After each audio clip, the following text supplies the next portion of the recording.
Presiden benci korupsi dan tak takut oligarki.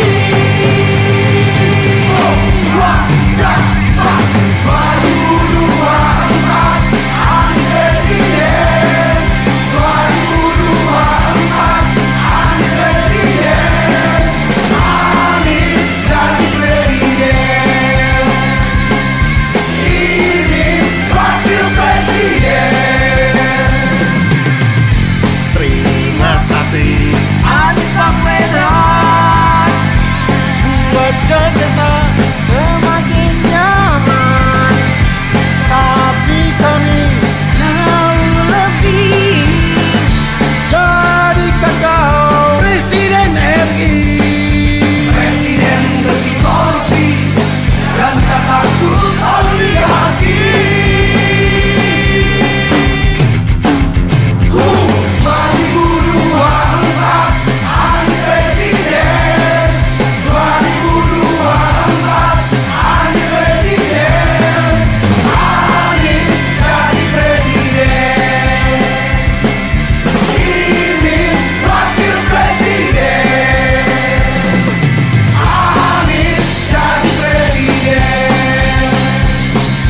Ini wakil presiden. Insyaallah, insyaallah.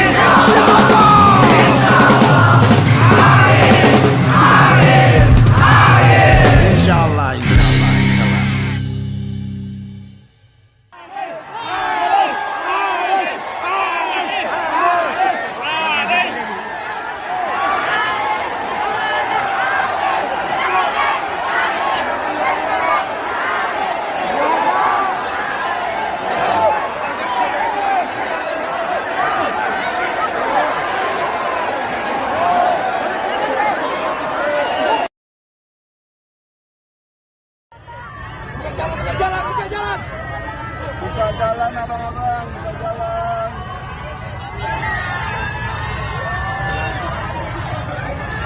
Buka jalannya bu ya, buka jalannya bu.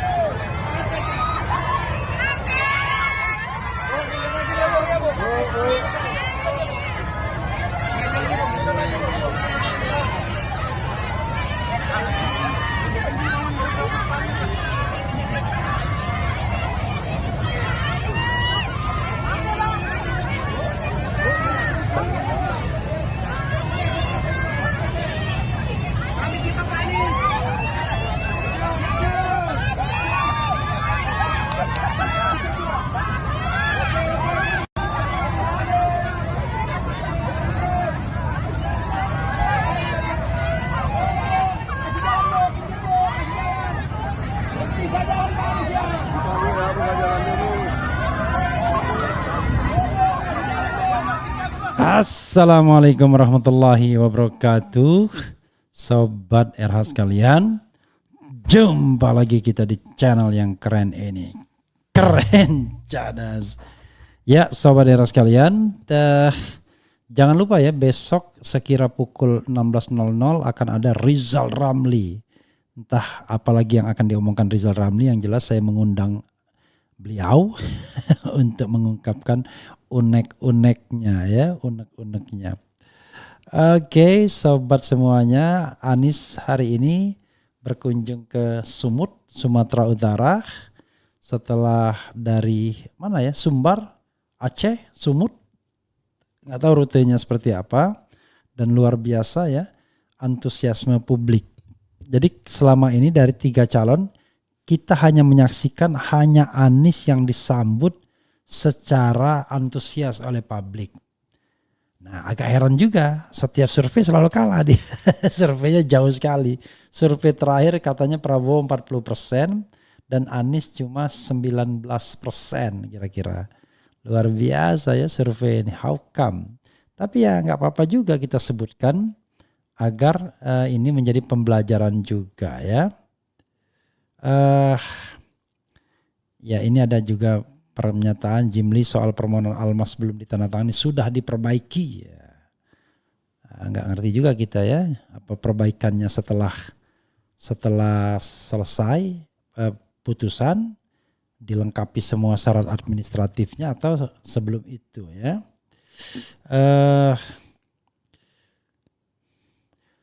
Kemudian coba kita lihat ya, Sobat Era sekalian. Anies Sumut sedang bergerak, mantan sekda hingga ex kepala dinas ke Amin semua. Coba kita bacakan ya. Dan kita sambil simak ini semua. Pasti Anies presiden, bukan pasti ya. Anies jadi presiden.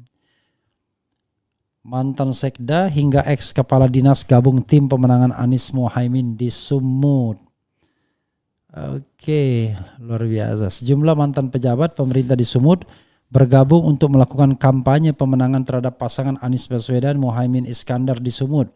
Mereka bergabung bersama tim pemenangan Anies Baswedan dan Muhaimin Iskandar yang baru dibentuk bersama Partai Koalisi Perubahan untuk Persatuan.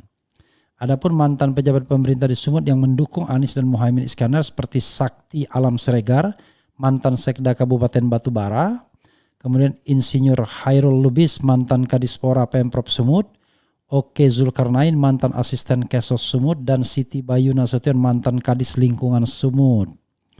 Bergabungnya mantan pejabat teras di Pemprov Sumut itu turut dibenarkan oleh DPW PKB Sumut. Ya benar, ada beberapa pensiunan eselon 2 dan 3 yang bergabung dalam tim kampanye Amin di Sumut, kata Wakil Ketua DPW Sumut Saiful Safri kepada Tribun. Usai bergabung, kata Saiful, mereka mulai terjun memenangkan Anies dan Muhaimin di Sumut, insya Allah ya.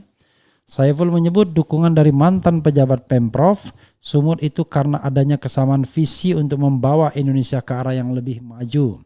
Alasan mereka bergabung adalah untuk perubahan Indonesia adil dan makmur, bersama sesuai visi misi Amin, yakni memajukan kesejahteraan umum, mencerdaskan bangsa dan adil serta makmur, kata Saiful. Komitmen mereka bahwa mereka akan menjabarkan visi dan misi untuk disampaikan kepada masyarakat, sehingga pasangan Amin bisa menang satu putaran di Sumut pada pemilu 2024, lanjut Saiful. Anies dan Muhaimin Iskandar secara resmi diusung sebagai presiden dan wakil presiden oleh 3 partai Koalisi Perubahan untuk Persatuan. Adapun 3 partai pengusung Anies dan Muhaimin seperti Nasdem dan PKB dan PKS. Saiful pun merasa yakin dukungan dari berbagai pihak termasuk mantan pejabat pemerintah berdampak bagi kemenangan Anies di Sumut. Dengan bergabungnya mantan pejabat ini akan mempermudah menyusun perencanaan dari visi misi pasangan Amin. Kami yakin di Sumut menang 65% suara tutupnya. Ya, Sobat RH sekalian, kita lihat juga ya pernyataan Anies ya. Anies Sumut sedang bergerak untuk perubahan. Detikcom ya.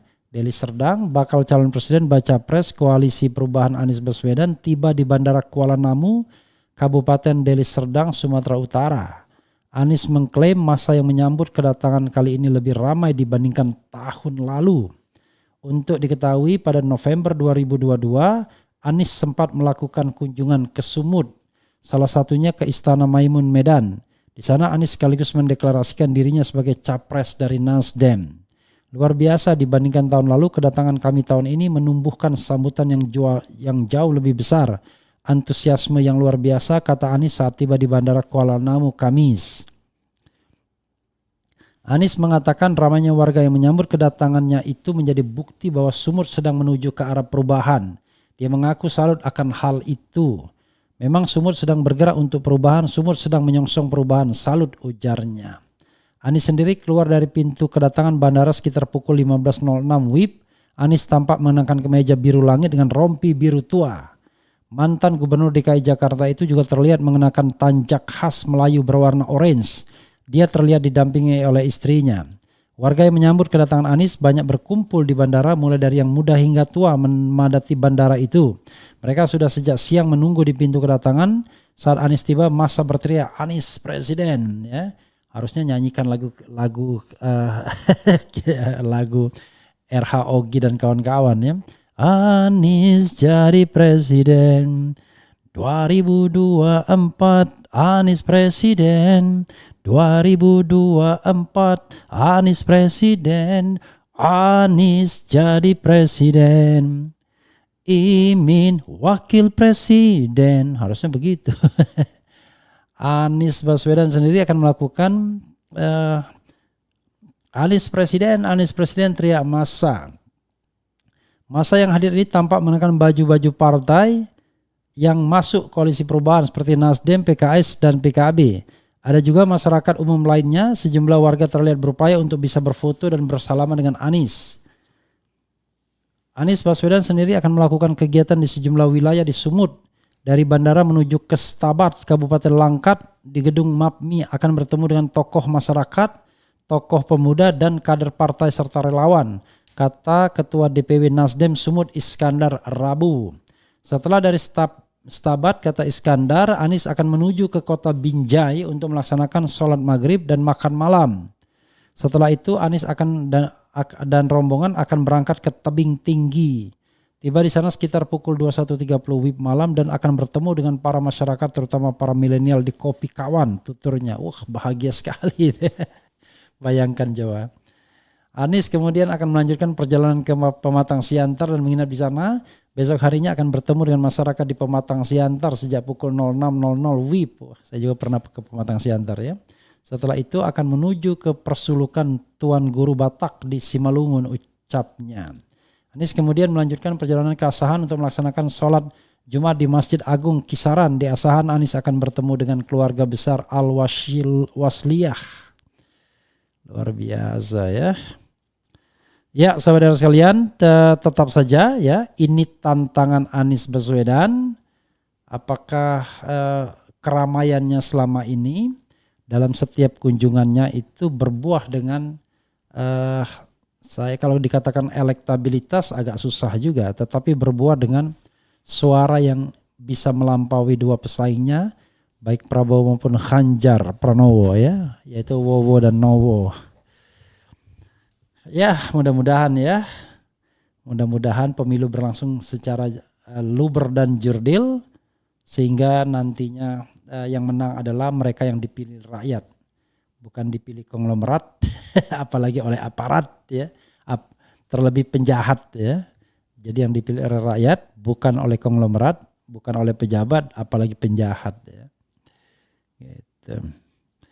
Oke, coba kita bacakan.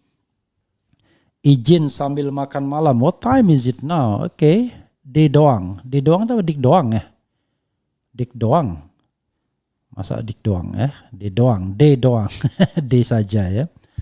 Kemudian Amin 2024, Amin 2024. Hidup perubahan. Jombang Jatim hadir, Amin yes. Masuk putaran 2, calon ini mantap Caimin, mantap Anies Baswedan. Menarik apa yang disampaikan Pak Gatot Bung Refli, yakin pemilu jurdil, antisipasi dong. Iyalah. Ya, ini sudah mau diantisipasi nih. Bagaimana cara membuktikan kalau ada kecurangan penggelembungan suara, belajar dari pemilu sebelumnya ketika sidang di MK. Jadi yang saya sarankan Sobat Era sekalian adalah kita harus punya yang namanya semua rekam C1 dan C1 plano. Itu adalah raw materials yang ada di TPS. Dan kemudian di-input sehingga nanti 1 jam setelah pemilihan kita bisa mendapatkan hasil pemilu. Kan begitu harusnya. Oke. Salam perubahan, mari kita merapatkan barisan untuk menangkan pasangan Amin 1 putaran. Semoga Allah Subhanahu wa taala meridhoi. Amin ya Allah, amin ya rabbal alamin. Amin, mudah-mudahan Pak Anies jadi presiden perubahan. Mudah-mudahan 1 putaran aja ya Allah, amin ya Allahumma amin. Ya doanya jangan begitu, mudah-mudahan amin menang 1 putaran. Jangan 1 putaran aja. Kalau 1 putaran aja susah, nanti yang menang orang lain. Salam perubahan 1 putaran Anies presiden. Oke. Undang paman ke podcast Bung. Paman siapa? Paman Doblang atau paman yang dari desa ya. Kemarin paman datang gitu ya. Pelosok desa dan warga pinggiran memang belum kenal Anies. Baliho, poster, stiker kosong. Sosialisasi juga kosong. Nah, ini this is the question ya. Jadi jangan sampai kemudian justru nanti kalah dengan infiltrasi. Ganjar Wowo tidak banyak, rame-rame tiba-tiba dia infiltrasi ke desa-desa dan lain sebagainya dengan timnya dan uangnya yang banyak ya. Kemudian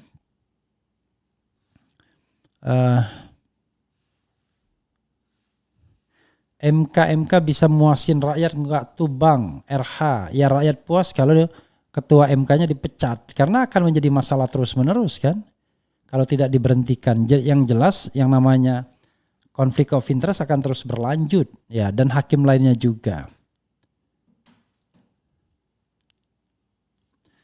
Bung RH, saya mau tanya, seberapa yakin Bung RH Amin akan menang Pilpres 2024? Terus kalau ternyata kalah gimana? Nah, nih Lucky Tremonti ya, yang pendukung Prabowo begini ya. Ketika saya memilih seseorang itu, menetapkan pilihan seseorang itu didasarkan pada pikiran yang sifatnya vertikal. Jadi tanggung jawab saya sebagai makhluk kepada Allah Subhanahu wa taala untuk memilih yang lebih baik.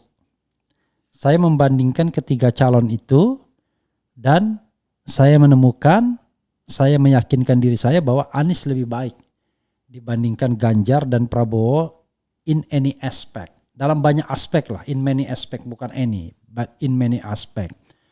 Ya, termasuk juga jiwa religiusitasnya. Sebagai seorang muslim ya, saya lebih mantap untuk memilih Anies Baswedan dibandingkan dua calon lainnya. Oke, sudah kan jiwa vertikalnya.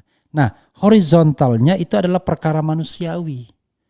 Ya, saya mengatakan kepada calon pemilih Amin dan relawan, kalau misalnya kita sudah mantap secara vertikal, maka menang dan kalah itu urusan yang maha kuasa. Kalau menang ya, kalau kalah kita dapat pahala tetap. Karena kita memilih bukan karena iming-iming uang, karena saya sudah diiming-imingi uang juga untuk melipir ke salah satu calon misalnya ya. Tetapi kita memilih karena berdasarkan pikiran sehat kita ya, dan keyakinan kita bahwa orang ini lebih baik dari dalam banyak aspek. Kalau kalah kita tetap dapat bahagia dan dapat pahala karena sudah memilih yang benar. Kalau menang kita dapat bonus. Selain pahala kita dapat bonus kemenangan. Begitu ya Lucky Tremonti ya gaya berpikir saya. Jadi saya tidak pedulikan menang dan kalah. Yang saya pastikan adalah saya memilih orang yang lebih baik dari calon yang ada. Karena cuma 3 calon nih, yaitu Anies, Prabowo, dan Ganjar. Saya tidak menghitung wakil presidennya, karena yang saya hitung adalah presidennya. Gitu ya, cara berpikir Refli Harun ya. Jadi bukan menghitung-hitung menang dan kalah, tetapi saya menghitung berdasarkan keyakinan diri saya sebagai makhluk Tuhan, sebagai hamba Allah ya, dan kemudian upaya duniawinya adalah upaya yang ya kalau kalah dapat pahala, kalau menang dapat pahala dan bonus kemenangan. Itu ya caranya ya. Kemudian selamat malam Bang Ehra. Salam sehat, amin Presiden 2024, salam kompak, bat perubahan, amin, amin, amin. Karena itu saya tidak mungkin memilih yang tidak lebih baik. Ya, selalu yang lebih baik. Perkara kemudian banyak orang berpikir memilih itu karena uang misalnya atau karena apa gitu, ya itu hak dia. Tetapi kita atau saya memilih karena membandingkan sosoknya dan tanggung jawab kita kepada Allah Subhanahu wa taala. Karena kalau kita salah pilih pemimpin itu dosa yang besar. Konon katanya dosa yang nggak bisa dimaafkan, yaitu kalau salah memilih pemimpin ya. Salah memilih pemimpin. Insya Allah mudah-mudahan kita tidak salah memilih pemimpin ketika kita memilih Anies Baswedan.